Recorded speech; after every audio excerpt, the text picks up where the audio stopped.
Thank you very much indeed. And gentlemen, allow me to come back to you again, and then we look at the aspect of politics. We know it cannot be overemphasized in the country. We thought it had fizzled out after what's happened in the political arena, but then we have calls for constitutional change, referendum, 2022 politics.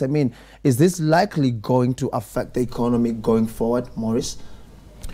I think it depends how we'll do it. If we approach it all as Kenyan that we need to ensure that these amendments better to address X, Y, Z, it won't affect the economy that way. But if there's a divide in the political community, it will going to affect economic growth.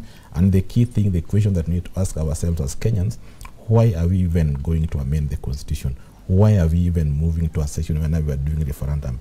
If all these things are meant to devolve funds further to the to different development units in the country, if all these amendments are meant to ensure that we get food security, we get affordable housing, manufacturing continue to contribute to about 20% of the economy, Kenyans to get employment, health services to be accessible, then it's worth it. But if it's not, we'll just go around and we'll find ourselves at the same spot. Okay, Kenneth, is it possible for politicians to continue politicking, but at the same time ensure that there is no negative trickle-down effect to the economy?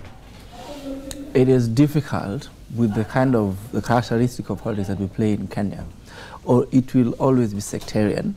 It's sad.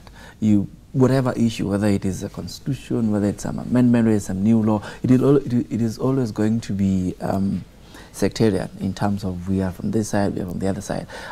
There was optimism that the handshakes that we have been seeing were going to calm the national politics and tech politics down to the devolved levels of government where we could get more accountability. But it is coming back into focusing on 2022 and who is in whose side and blah blah, which I think if it continues this way, it is going to create new rifts, even where some were not there, and it will begin to sow the seeds of further political turmoil, maybe not this year, but perhaps into next year and going further, that would again come back to affect our economy negatively. Okay, we're almost winding up, but before I let you go, I'll give each one of you about 1 minute just to touch on the issue of debt levels. We know it keeps lingering. From where you sit, how are we faring? And do you think the government is doing enough, Kenneth, to address this aspect of an increase in our debt levels? I think, to speak honestly, our debt situation in the country is not in a good place. It's, I think, about 54% of GDP, and including IMF and World Bank that had been telling us for a long time that it is not in a bad place. They have already also given signs that it's not it is not sustainable.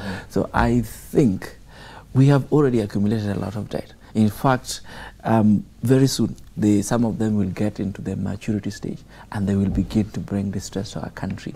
And the worst thing about it is because most of these loans are on commercial terms. You know, earlier on we used to get concessional loans, some of them that were cheaper and also their repayment period were longer.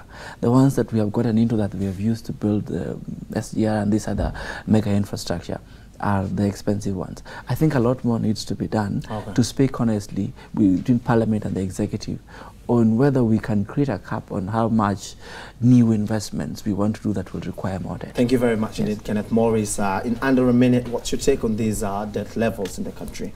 I think the government has not done much in terms of addressing a debt level in the country. If you look at last year, we are talking government now shifting maturity date of another instrument that they did with some a group of some banks.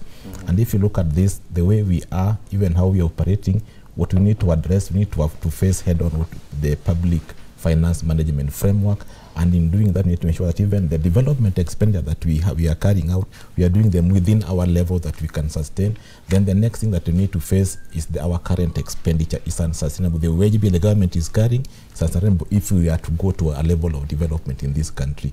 So where we are, we need to address that level, ensure that it's sustainable going forward. IMF have said it. Most of the report that we're reading has said that whatever where we are headed is not good. So government need to come to sanity and ensure that that one is addressed and we move forward as an economy. Thank you very much indeed, gentlemen, for your analysis. That has been Kenneth Okwaro, the Director of the Africa Center for People, Institution and Society, ECIPIS, and Maurice Oduo, a Senior Investment Manager at Saiton Investments. And it's on that note that we wind up this particular edition of Sydney Extra Business. My name is Patrick Igunza. Enjoy the rest of your viewing.